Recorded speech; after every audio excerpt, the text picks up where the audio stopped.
La dette, c'est vraiment une question d'éducation. Quand tu sais ce que tu fais avec, tu vis très bien avec. Si tu prends par exemple 50 000 pour aller faire le fou en Afrique, bien aller acheter des voitures pour pouvoir frimer et montrer aux autres que tu es riche alors que tu es pauvre, c'est une très mauvaise utilisation. 100% d'accord. Mais si tu t'en prends pour acheter du temps, aller beaucoup plus vite, créer de la valeur, bah, tu viens en réalité de craquer le code de comment créer de la richesse. Tout simplement. Yes, sir. Un gros merci, Uriel, Comme d'hab. d'être de retour. J'adore t'avoir parce qu'à chaque fois que tu viens, pour vrai, on a des vraies conversations, on parle des vraies choses, mais non seulement, c'est comme un genre de brainstorm sur comment scale nos business, comment aider et rejoindre le plus de personnes possible, puis justement, comment, voir plus grand, faire des grandes choses. Effectivement, c'est drôle que tu dis ça parce que hier, on est quel jour aujourd'hui? On est mardi, donc c'était dimanche.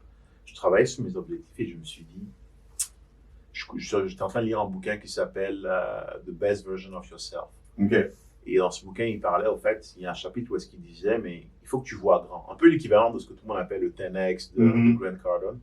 Puis je me suis dit, et si Uriel, cette année, j'essayais de faire 10 fois plus que ce que j'ai prévu? Et là, je me suis mis à tourner les ménages, marcher, réfléchir. J'arrivais pas à dormir, je suis allé prendre une marche. Et c'est là que tu te rends compte qu'en réalité, quand tu te forces à penser plus gros, bah, ultimement, ça t'ouvre l'esprit sur des choses qui sont beaucoup plus grosses. En fait, il faut juste se donner la permission de rêver grand, en fait. Tout à fait. Et ça passe par avoir des conversations comme c'est qu'on est en train d'avoir aujourd'hui. Donc, encore merci pour l'invitation. Ça fait plaisir. Puis tu vois, comme qu'on parlait off-cam, hier, ça m'est venu à l'esprit par rapport, ça va en lien avec ce que tu dis, que je me dis, tu sais quoi, non, plutôt je suis rendu à un stade dans ma vie, à un âge où est-ce que je me dis, tu sais quoi, Chris, qu'est-ce que je peux faire pour me garantir que 12 mois, jour pour jour, I look back, je regarde en arrière et je vois le 10X growth. Tu comprends? Je refuse de me rendre dans 12 mois puis de réaliser qu'en fois, je regarde en arrière puis je suis encore au même stade. Fait oui, voir plus grand, mais il y a les actions qu'il faut qu'il se fasse. C'est ça qui va permettre la transformation.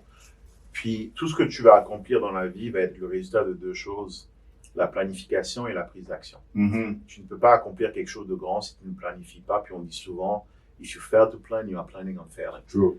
Je parlais hier avec mon gars de marketing, puis je lui expliquais comment est-ce que c'est des petites choses, mais juste avoir un agenda où tu t'organises correctement, où tu planifies ta journée, parce que ultimement, on a tous 24 heures dans la journée. Si tu ne planifies pas tes affaires, tu penses que tu fais plein de choses, mais si ça ne rentre pas dans ton calendrier, ça ne rentrera pas dans ta vie en réalité. Mm-hmm. Donc, planifie-le. Ça, c'est la première étape. Une fois que tu as fait ça, tu dois prendre des actions. Tu l'as dit, tu définis les choses que tu veux accomplir. Puis souvent, on est focusé sur le how, sur le comment, mais en réalité, ce n'est pas le plus important. C'est le who. Une fois que tu l'as défini, derrière, les gens que tu dois rencontrer, les personnes que tu vas croiser, les gens qui auront sur ton chemin, vont te permettre d'y arriver, que ce soit en travaillant avec eux ou des fois même juste en ayant une conversation avec quelqu'un qui va te faire réaliser « Oh, wow, fudge, ce qu'il dit là fait du sens. » Je parlais hier avec mon trainer et on parlait de OK, il faut que je build 30K au bout d'une semaine parce que je vais atteindre telle chose, que je dois faire telle chose avec. Et je lui ai dit, mais c'est pas compliqué, 30K. Mm-hmm. Tu fais une offre à 30 000, tu vends une offre à 30 000. Puis là, c'est là, ce coup, il m'a dit, mais c'est vrai que ça fait du sens. Et puis si tu penses que 30 000 c'est trop pour une offre, fais une offre à 10 000, t'en vends 3, t'as réglé ton problème de 30 000. Je comprends. Puis j'ai vu un petit haha moment dans ses yeux parce qu'il a réalisé qu'en réalité, la solution à ces problèmes, on les a déjà. C'est juste que ça prend de les confronter ou d'entendre quelqu'un d'autre le dire pour le réaliser. Tu veux faire 50 000 cette année? Que tu sois un courtier immobilier, un trainer, un entrepreneur ou peu importe, crée une offre à 10 000 et tu vends 5 packages. Et là, quand tu commences à réfléchir comme ça, c'est plus si compliqué. C'est sûr que si tu réfléchis en te disant, je dois aller travailler, je dois aller check-in de 9h à 17h, ensuite mon salaire aujourd'hui est le temps, je suis à payer à 50 000 l'année, je dois attendre 12 mois, tu n'y arrives pas. C'est clair. Et quand tu switches ta perspective en te disant, non, 30 000, c'est 3 offres à 10 000. Je vais faire une offre à 10 000 et je m'assurer de donner, bien sûr, pour 10 000, 100 000 de valeur. Donc, est-ce que je suis capable de le faire? Sinon, comment je fais pour être capable de le faire? Je vais te donner 100 000 de valeur et tu vas me donner 10 000. Je vais vendre ça à 3 personnes et je vais régler ma problématique. Donc, c'est juste de prendre les actions, mais aussi de s'autoriser à réussir. Une fois que tu fais ça, you're good to go. That's it. On va segouer vers comment scale. Parce que j'aime ta progression. J'aime que tu as commencé avec un Plex comme la majorité de tout le monde. Commence par sa première acquisition, mais là, tu es rendu dans des plus gros projets.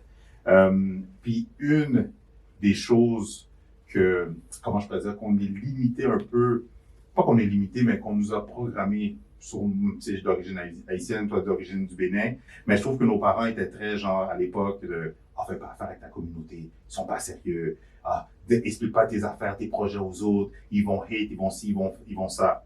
Versus que la réalité, les grands projets qu'on voit aujourd'hui, ben c'est jamais une personne seule. Les développements qu'on voit aujourd'hui, même que ce soit de, comment il s'appelle, de Luc Poirier, on parlait de BlackRock, tu sais, c'est pas une personne. Il y a toujours un team, il y a toujours du partenariat. Toi, dans tes gros projets, comment tu pourrais dire à quelqu'un qui veut se rendre là, de c'est quoi la réalité de se lancer là-dedans? Est-ce qu'on peut le faire seul ou c'est quoi la réalité? Premièrement, je pense que ça n'existe pas un self-made. Ça n'existe pas self-made millionnaire, self-made billionaire. Ça n'existe pas. Il y a toujours quelqu'un derrière toi, il y a toujours une team que tu ne vois pas qui est là pour te permettre d'être dans ta zone de génie pendant que eux, ils se concentrent sur tout le reste qui est aussi indispensable pour réaliser ton objectif. Premier élément. Deuxième élément, et c'est un peu de mes combats, un de mes chevals de bataille, c'est l'éducation. Je vais dire quelque chose qui va choquer beaucoup de gens, mais je le pense vraiment, et pardonnez mon langage, mais le noir est illettré. Illettré financièrement. Parce que nous ne nous enseigne pas ce que c'est que l'argent. On ne nous enseigne pas comment faire grandir l'argent.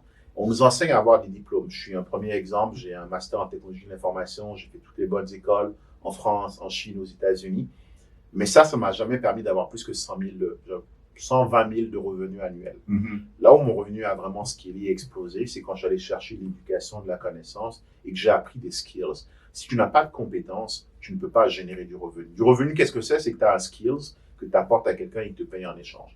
Si tu veux scaler, c'est la même chose. Tu dois aller chercher l'information qui va te permettre justement derrière de mettre en place des systèmes et des process qui vont te permettre de générer du revenu. Et la problématique dans nos communautés, c'est qu'on n'a pas la bonne éducation. On n'a pas la bonne éducation financière. Et c'est aussi pour ça qu'on est on veut se renfermer sur soi-même. On veut tout faire dans son coin. Je n'ai jamais eu une aussi grosse croissance le jour où j'ai commencé à m'associer avec des gens. Parce qu'en réalité, tu vois, et c'est drôle, quelqu'un m'a envoyé un message récemment ce matin, Nabil, sur mon WhatsApp en me disant, Uriel, je viens d'acheter 2 plex. Là, je suis rendu au moment où je veux scaler. Tout le monde me dit que je devrais acheter un multilogement. Est-ce que je devrais me mettre en partenariat pour acheter un multilogement ou est-ce que je devrais continuer à acheter des petits plex? Et je lui ai dit la chose suivante. Nabil, tu devrais continuer à acheter des petits plex jusqu'à ce que ta capacité d'emprunt soit épuisée. Et c'est là maintenant que tu jumps dans l'arène pour aller acheter avec des partenaires. Pourquoi? Parce qu'en faisant ça, déjà, tu vas t'amener à un certain niveau où est-ce que tu peux être un bon partenaire. Tu vas développer des skill sets dans la gestion, des skill sets dans la recherche de deal, des skill sets dans la recherche de financement, que tu pourras maintenant offrir à d'autres personnes. Mais oui, tu dois absolument, à un moment ou à un autre dans ta vie, aller vers des partenariats parce que ça va te permettre d'aller beaucoup plus vite et beaucoup plus loin. Pourquoi? Tu as une zone de génie. Tu ne peux pas être un génie partout. True. Mais une entreprise, une grosse boîte, quelque chose de grand, ça demande beaucoup de génie. Et tu ne peux pas être celui qui porte toutes les casquettes. Donc, tu mets la tienne, qui essaie où est-ce que tu es un expert, et tu vas chercher des gens qui, eux, vont mettre leur casquette dans les autres domaines afin de vous permettre collectivement de briller. Parce qu'à nouveau, je préfère avoir 10% de 100 millions que d'avoir 100% de 10 000, tout simplement. 100% d'accord avec toi. Puis, j'ai plusieurs segways que je voudrais amener cette conversation-là, mais j'aimerais qu'on mette une petite parenthèse sur le manque de littérature financière, de wealth dans la communauté, parce que tu as dit quelque chose par rapport à ça que je voudrais t'amener, c'est une des choses, tu as mentionné plusieurs points, mais tu as oublié de dire que dans nos cultures, les gens, ils ont peur des dettes. Puis pour scale, pour avoir une business à 10, 100 millions, pour pouvoir être dans des projets immobiliers de peu importe, de 10 à 100 millions et plus, it's with debt. C'est à travers des dettes. C'est comment leverage des dettes. Peux-tu nous parler comment briser ça, puis c'est quoi la réalité? Parce que dans tes projets que tu fais, c'est avec la dette. C'est pas juste on paye cash. Puis différentes formes de dettes, de la dette senior, de la dette junior, de l'équité, des hypothèques.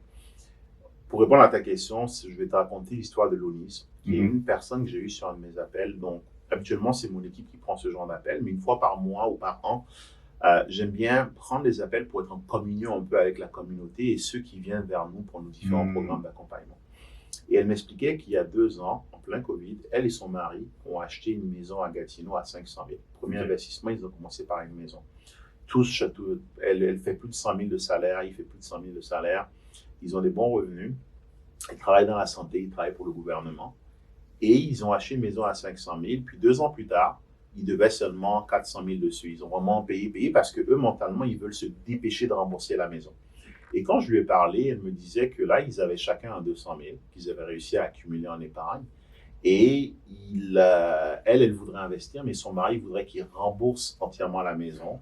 OK. Parce que leur priorité, c'est de se débarrasser de la dette. Ils veulent être debt-free. Parce que pour eux, pour être libre financièrement, ça veut dire libre de dette. Alors qu'en réalité, c'est 2 choses totalement contradictoires. Pour être libre financièrement, il te faut des actifs qui, eux, te génèrent de l'argent. Mais ces actifs, à moins que ton père soit le fils le fils du président ou bien le président du Zaïre, il y a peu de chances que tu aies assez d'argent pour l'acheter. Donc, il faut de la dette pour aller chercher cet actif qui, lui, va te rendre libre financièrement.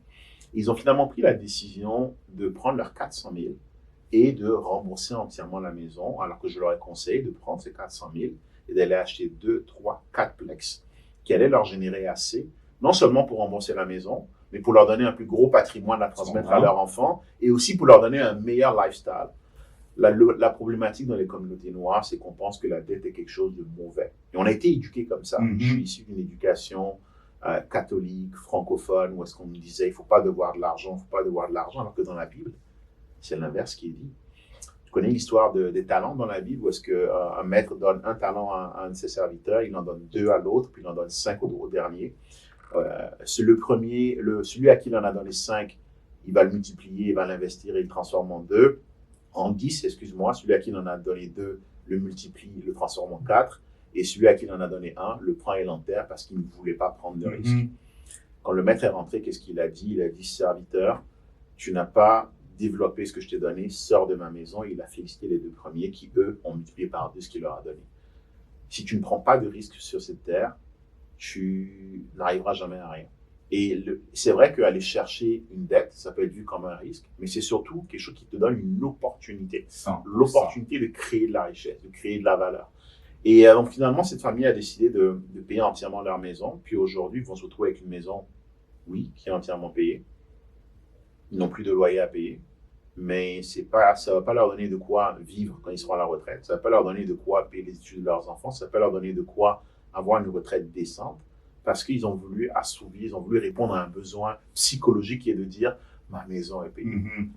Mais financièrement, c'est une bêtise qui ne dit pas son nom. Imagine le nombre de bâtiments qu'ils auraient pu acheter avec ce 400 000. C'est fou. On parle de liquide cash. Là. C'est Imagine fou, là. ce qu'ils auraient pu acheter avec et les rendements qu'ils auraient pu avoir, qui eux auraient même permis derrière à devenir rembourser la maison s'ils le souhaitent. Et le tout en quelques années, là. C'est un manque d'éducation. À première vue, on pourrait se dire que ces gens-là, ils ont mal agi. Moi, la manière dont je le vois, c'est juste qu'ils n'ont pas été éduqués. Ils n'ont juste pas eu l'éducation financière qui leur a permis de comprendre que la liberté financière s'acquiert en allant chercher des actifs. Et des actifs, pourquoi? Parce que c'est ces actifs qui vont travailler à ta place. Quand tu seras vieux, que tu ne pourras pas travailler. Mais ces actifs, quand tu as de l'argent ou quand tu n'en as pas, il faut que tu ailles chercher de l'argent, sous forme de dette par exemple, pour les acheter. Et c'est ce qu'ils n'ont pas compris. Donc, morale de l'histoire, ils ont une maison qui est entièrement payée, c'est nice, mais financièrement, ils sont toujours aussi pauvres. 100%. Donc, la solution, je pense, ça passe par l'éducation, ça passe par le fait d'aller comprendre des modèles financiers. Il n'y a qu'à regarder finalement comment fonctionnent les banques. Exact. Tu mets un 10 000 $ à la banque aujourd'hui. Premièrement, ça donne le droit à la banque de pouvoir prêter 100 000 à quelqu'un d'autre, 10 fois ce que tu as déposé. Mais ce 10 000 $, surtout, c'est qu'ils vont prendre ton 10 000 $, te donner 3% et aller chercher un 15-20% en le reprêtant à la personne à côté sur une carte de crédit ou une marge de crédit. C'est ce qu'on appelle de l'arbitrage. C'est de comprendre que l'argent, ça a un coût et ça a un rendement. Donc, si mon coût est de 10% et que j'ai un rendement de 20%, je suis en train de créer de l'argent avec de l'argent qui ne m'appartient pas. Donc, je suis en train de créer de la valeur. C'est comme ça qu'on s'enrichit, en faisant un arbitrage. Ça m'en coûte 5, j'en crée 15, le delta, le 10, il est pour moi. Et c'est un modèle qui est répétable à l'infini. Tout à fait. Parce que si tu comptes seulement sur le 10 000 ou le 100 000 que tu as dans ta poche, tu vas être limité. Mais quand tu commences à avoir accès à 1 million, 2 millions, j'ai un autre client récemment qui a réussi à avoir 650 000 à travers nos programmes. C'est un 650 000 qui va lui coûter peut-être un 10%. Mais s'il investit, il génère un 20% avec. Tu vois la quantité d'argent qu'il est en train de générer. C'est cool. Donc, c'est ça. Peux-tu nous parler un petit peu, quand on s'est vu dernièrement, on est allé souper ensemble sur Revenez de Québec. Tu as trouvé une opportunité. Parle-nous un petit peu de l'opportunité, comment tu l'as trouvé, la valeur au prix que vous l'avez acheté, un petit peu le processus. Puis déjà aujourd'hui, tu me disais déjà que ça vaut X montant. Peux-tu nous parler un petit peu de ça? Ouais. Donc, tu vois, quand tu parles de scaler, c'est d'aller de plus en plus vers des transactions de plus en plus grandes. Exact. Je suis de ceux qu'il faut voir très grand, mais il faut aussi avoir la patience de passer à travers les étapes. Tout à Parce fait. que le meilleur allié dans tout ce qu'on fait, c'est le temps. Donc, j'ai commencé comme tout le monde par des petits plex, duplex, triplex. Après, je suis passé sur un 4 à Verdun. Après, je suis passé dans le multi, 9, 6, 7, 11, bref. Et après, j'ai commencé à construire. Parce que j'étais un peu tanné de devoir gérer des conflits avec des locataires par rapport à l'augmentation des loyers. Et donc, au Québec, pendant les 5 premières années, tu peux augmenter ton loyer comme tu le souhaites. Donc, j'ai décidé vers la construction neuve. J'ai construit 4-8 logements. Là, on a fini le 3e, on commence le 4e actuellement. Et après, je me suis dit, je vais aller encore dans du plus grand. Et là, moi, au passage, j'ai pris toutes les formations de la place. Quand les gens parlent de se former, là, moi, j'ai aucune gêne par rapport à ça. Tu fais une formation demain, je vais être le premier à sign up. Parce que il y a forcément quelque chose à apprendre des autres. True. Et dans le cadre d'une formation de la place, j'ai rencontré quelqu'un qui m'a dit, écoute, on a bien vibé, même background, même vision surtout. Et il m'a dit, écoute, il a un projet, est-ce que ça m'intéresserait? Le projet, voici le projet. Il a besoin de fonds pour faire le projet, est-ce que je suis prêt à embarquer? J'ai regardé le projet, ça faisait beaucoup de sens. C'est un terrain qu'on a acheté à 1,5 à Lévis. Puis, dernière évaluation qu'on a à date, le terrain est évalué à 9,5. Mais attends, juste avant, parenthèse, 1,5, mais vous n'êtes pas seul, vous n'êtes pas juste deux. Non. Tu es allé chercher. Donc, dans le cadre de ce projet, ce que j'ai fait, je suis allé chercher des investisseurs qualifiés. J'ai levé à peu près 2 millions chez différentes personnes qui ont de l'équité dans le projet, qui participent au projet. Et c'est des gens avec qui j'avais déjà investi par le passé sur des projets plus petits et qui avaient eu un extrêmement bon rendement. Donc, ils me font confiance. Ils ont embarqué facilement, rapidement. Mais aussi parce que c'est des gens qui comprennent ce qu'on fait. Je parlais récemment à un groupe de personnes qui m'ont contacté à travers quelqu'un, qui m'ont dit, Uriel, on a 300 000 qu'on veut investir avec toi. Et je leur ai dit gentiment, je ne peux pas travailler avec vous, premièrement parce que vous n'êtes pas des investisseurs qualifiés, puis deuxièmement parce que je ne travaille pas avec des gens qui ne sont pas passés à travers le même programme. Pourquoi? Parce que si tu n'es pas passé à travers mon programme, tu ne comprends pas ma philosophie d'investissement, tu ne comprends pas comment je gère des stacks de capitaux, tu ne comprends pas comment est-ce que je structure les transactions, et surtout, tu ne vois pas la valeur forcément de ce que je t'apporte. Mais une fois que je t'ai aidé à le faire pour toi-même, là, tu comprends maintenant la valeur. J'ai des clients qui, en fin de transaction, nous ont dit, Uriel, quand on embarquait dans tes programmes, parce que mes programmes ont quand même un certain coût, c'est un très bon investissement, mais il y a quand même un billet à mettre pour entrer dedans. C'est voulu, ça me permet aussi d'éliminer ceux qui ne sont pas prêts à investir en eux.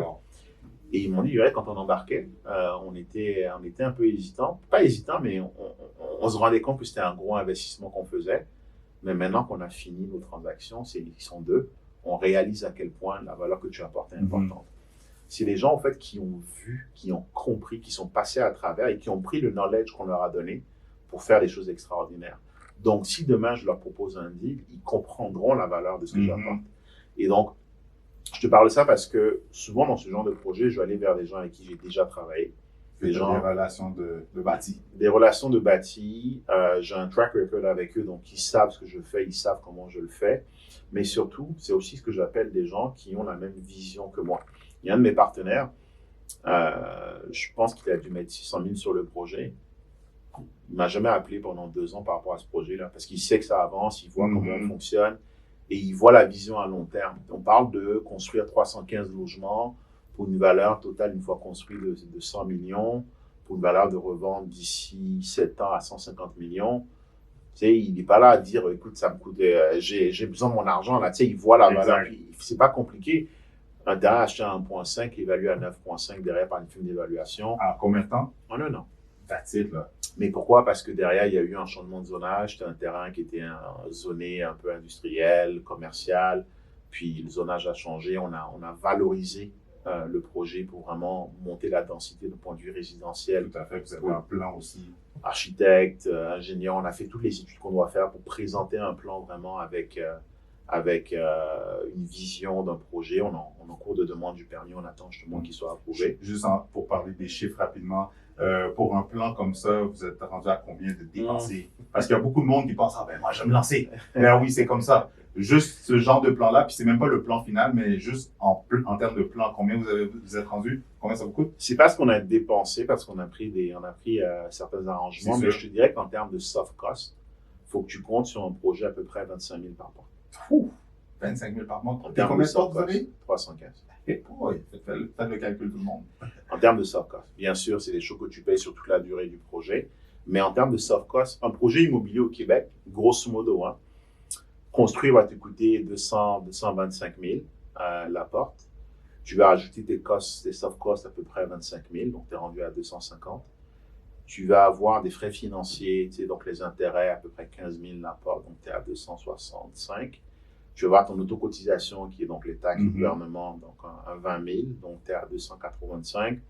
Ton terrain, si tu l'as pas mal acheté, tu l'achètes à 15 000, voire un peu plus la porte, donc tu te retrouves. Là, on est sur la haute densité. Sur la petite densité, tu payes plus cher ton terrain. Mais ça va te coûter à peu près 300 000 la porte au Québec, grosso modo.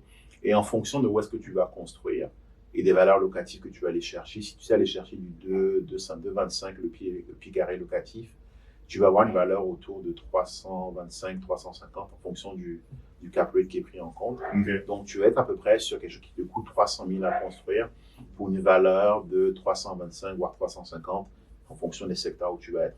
C'est à peu près ça les chiffres. Tu vois, partout au Québec. Bien sûr, ta valeur future dépend du loyer que tu peux aller chercher. 100%. À Chicoutimi, tu n'auras pas un 2 $ le pied carré. À Longueuil, tu pourras peut-être monter jusqu'à 3 $ si tu veux, mais ça dépend beaucoup de où est-ce que tu construis. Donc, c'est ça, grosso modo, les chiffres du projet. Donc là, on a un projet où est-ce qu'on va... La valeur, une fois construite, va être de 105 millions pour un terrain acheté effectivement à 1,5. Et pour ça, on a levé des fonds auprès d'investisseurs qualifiés avec des gens avec qui j'ai l'habitude de travailler. Et ça a été des gens qui nous font confiance par rapport à ce qu'on avait déjà fait. Mais tu vois, ultimement, ce projet, c'est la compagnie qui détient ce terrain, a aujourd'hui une dette de 2 millions vis-à-vis de ces investisseurs-là. C'est un ticket qu'ils ont dans la compagnie. Est-ce que je dors mal la nuit? Pas du tout. Pas du tout. Pourquoi? Parce qu'on a déjà, premièrement, je suis très confortable avec la dette, contrairement à beaucoup de gens. Mais deuxièmement, surtout, c'est qu'on a déjà rentabilisé leur investissement. On leur a déjà créé énormément de valeur. Bien sûr, c'est pas liquide et ils n'iront pas faire l'épicerie avec, mais on vendrait le terrain aujourd'hui qu'ils auraient fait plus que du 100% sur leur argent. C'est fou, hein? C'est ça la beauté. Donc, la dette, c'est vraiment une question d'éducation. Quand tu sais ce que tu fais avec, tu vis très bien avec. Si tu prends par exemple 50 000 pour aller faire le fou en Afrique ou bien aller acheter des voitures pour pouvoir frimer et montrer aux autres que tu es riche alors que tu es pauvre, c'est une très mauvaise utilisation. 100% d'accord. Mais si tu t'en prends pour acheter du temps, aller beaucoup plus vite que d'attendre et créer de la valeur, bah, tu viens en réalité de craquer le code de comment créer de la richesse, en fait. Tout simplement. Donc, c'est ça. Question pour toi par rapport à ce projet-là. Est-ce que ce serait une idée de ne pas le compléter puis de le vendre parce que vous ferez quand même de l'argent? Non. Non? On s'en jusqu'au bout? Non, pour plusieurs raisons. La première, c'est que c'est un projet qui est vraiment, vraiment sexy. Donc, le prix auquel on a acheté le terrain, c'est de la folie. Donc, on veut vraiment le mener jusqu'à bout. Puis, c'est un peu quelque part aussi c'est un peu un défi que je me suis lancé.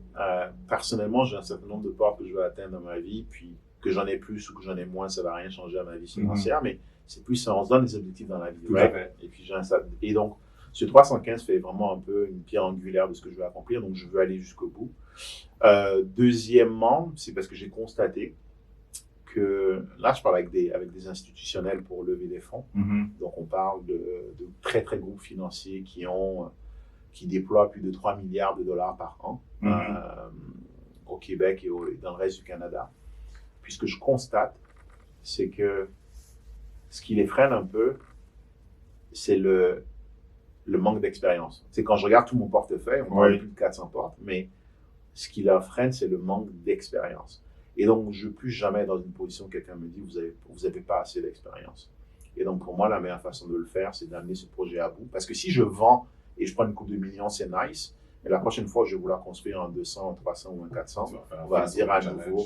Donc là, l'idée, c'est d'amener jusqu'au bout et de leur dire, voilà, elle est là, l'expérience. F-toi, là. Pas forcément F-toi, mais elle est là, l'expérience. Je me rappelle, quand je voulais lever des fonds pour Upkey, ma startup, c'était extrêmement compliqué. On a des gens qui nous ont dit, ouais, mais vous n'avez pas de traction, ouais, mais vous n'avez pas encore de revenus. Puis je leur ai dit, quand une startup lève des fonds, là, c'est souvent parce qu'elle n'a pas de traction, elle n'a pas encore de revenus. Tu sais, si j'avais des revenus, I wouldn't need you. Et j'ai écouté récemment une interview de Brian Bresky, le gars de Airbnb, puis il expliquait comment il avait reçu un email de quelqu'un qui lui disait, quand il leur avait pitché l'idée de Airbnb, votre projet n'a pas assez de vision, il n'est pas assez ambitieux et la taille du marché est trop petite pour que ça puisse nous intéresser. Airbnb, c'est pratiquement, dans le monde, hein, si je n'ai pas les chiffres exacts, c'est une nuit sur 3. Wow. Dans l'hôtellerie, c'est pratiquement une nuit sur 3. La capitalisation, la valeur de Airbnb est plus grande que toutes les plus grandes chaînes derrière combinées. Et malgré ça, on leur avait dit à l'époque, vous n'étiez pas assez grand. C'est fou, Donc, hein? les gens vont te dire des fois que you're not good enough, you're not strong enough, you're not experienced enough. Fuck them. That's it. Just do you. Puis c'est correct, ils ont le droit d'avoir leur opinion. Mais à la fin de la journée, tu fais ce que tu as à faire, tu stack up, tu te mets tellement d'évidence, de preuves à toi-même que tu es capable de le faire qu'au bout d'un moment, tu avances sans tenir compte des autres. They're gonna catch up. That's it. Eventually. They're gonna catch up.